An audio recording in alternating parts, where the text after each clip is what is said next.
नमस्ते प्रिय छात्रों।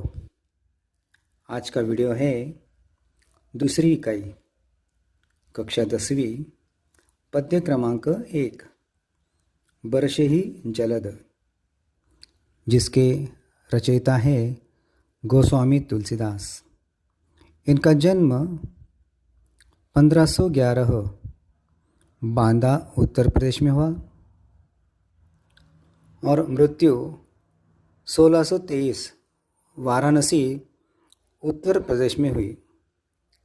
संत गोस्वामी एक प्रसिद्ध संत, कवि, विद्वान और चिंतक थे। इन्होंने अवधी भाषा में रचना लिखी है। इन्होंने इस कविता में वर्षा ऋतु का सुंदर वर्णन किया है तथा इसमें समाज के गुण और दुर्गुणों को भी दर्शाया है। सीता हरण के बाद उनकी खोज में श्री राम और लक्ष्मण व्याकुल भटक रहे हैं। देखते हैं पहली पंक्ति को। घन घमंड नभ गर्जत घोरा, प्रियाहीन डरपत मन मोरा। इस पंक्ति में कठिन शब्द है। घन यानी बादल, घोरा भयंकर, डरपत यानी डरना। अगली पंक्ति है। दामिनी दमक रही घन माही, खल कई प्रीति जथा थीर नाही। यहाँ पर दामिनी का अर्थ है बिजली, जथा यानी जैसे।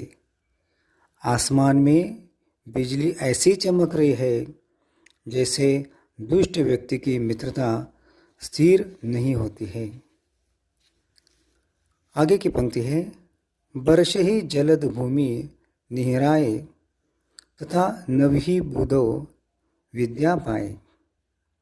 नियर आए यानी पास आकर, जथा जैसे।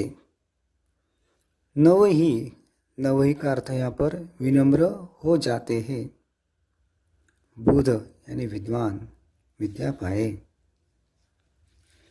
बादल धरती के समीप आकर ऐसे बरस रहे हैं जैसे विद्या पाकर विद्यावान नम्र हो जाते हैं। बूंद आघात सही गिरी कैसे, खल के बचन संत सह जैसे। इस पंक्ति में आघात का अर्थ है चोट, बचन का अर्थ है बाण।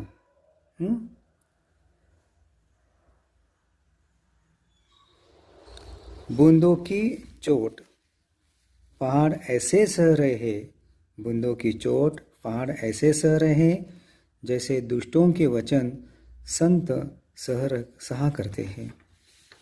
आगे की पंक्ति है। क्षुद्र नदी भरी चली तोराही, जैसे थोरे हो धन गल इतराई।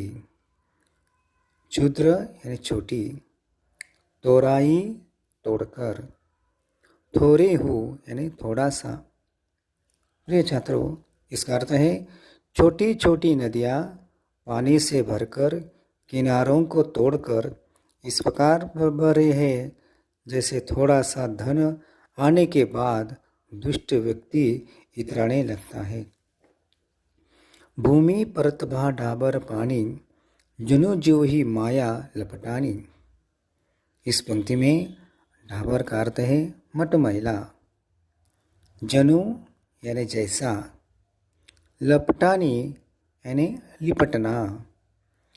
धरती पर बरसात का पानी गिरते ही मटमैला यानी गंदा हो जाता है, जिससे शुद्ध जीव माया के चक्कर में पड़कर मैला हो जाते हैं। जैसे व्यक्ति लालच के चक्कर में अपने कर्तव्य और माया भूल जाता है। अगली पंक्ति है। समिटी समिटी जल बरही तलावा, समिटी समिटी जल बरही तलावा, जीवे सद्गुण सज्जन पही आवा। समिटी समिटी यानी इकट्ठा होना, तलावा यानी तालाब, जिमी यानी जैसे, आवा आना। धरती पर बरसात का पानी इकट्ठा होकर तालाब में भर जाता है, वैसे ही सद्गुण एकत्र होकर सज्जन व्यक्ति के पास चला जाता है।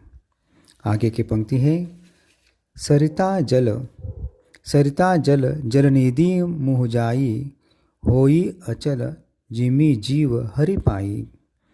जल नदी का अर्थ है यानी सागर, हरि यानी ईश्वर। नदी का पानी सागर में जाकर ऐसा स्थिर हो जाता है जैसे जीव श्री हरि को पाकर जीवन मरण से मुक्त हो जाता है। ठीक है छात्रों, अब आगे एक दोहा दिया है, दोहे को हम पढ़ते हैं। हरित भूमि तृण संकुल, समुझी पर ही नाही पंथ। हरित भूमि तृण संकुल, समुझी पर ही नहीं पंथ। जिमी पाखंड विवाद ते, लुप्त होई सदग्रंथ। संकुल यानी विविध प्रकार के जीवों से भरी धरती। पाखंड यानी झूठ। विवाद यानी प्रचार। सदग्रंथ यानी अच्छे ग्रंथ। वर्षा ऋतु में धरती हरी घास की हो जाती है। वर्षा ऋतु में धरती हरी घास की हो जाती है, जिसके कारण रास्ते समझ में नहीं पड़ते हैं। वैसे ही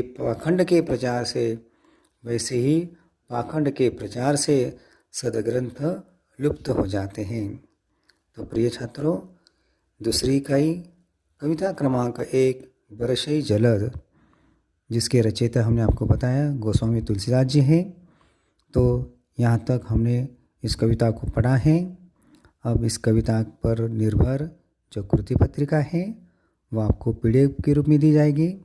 आपको वीडियो सुनकर उसमें जो बातें बताई गई है वो आपको अपने नोटबुक में लिखना है, और जो कृति पत्रिका दी है उस प्रश्न के उत्तर भी आपको नोटबुक में लिखकर हमें भेजने हैं। ठीक है, अब आधी कविता भी बाकी है, वो आपको हम अगली वीडियो में बताएंगे। थैंक यू, धन्यवाद।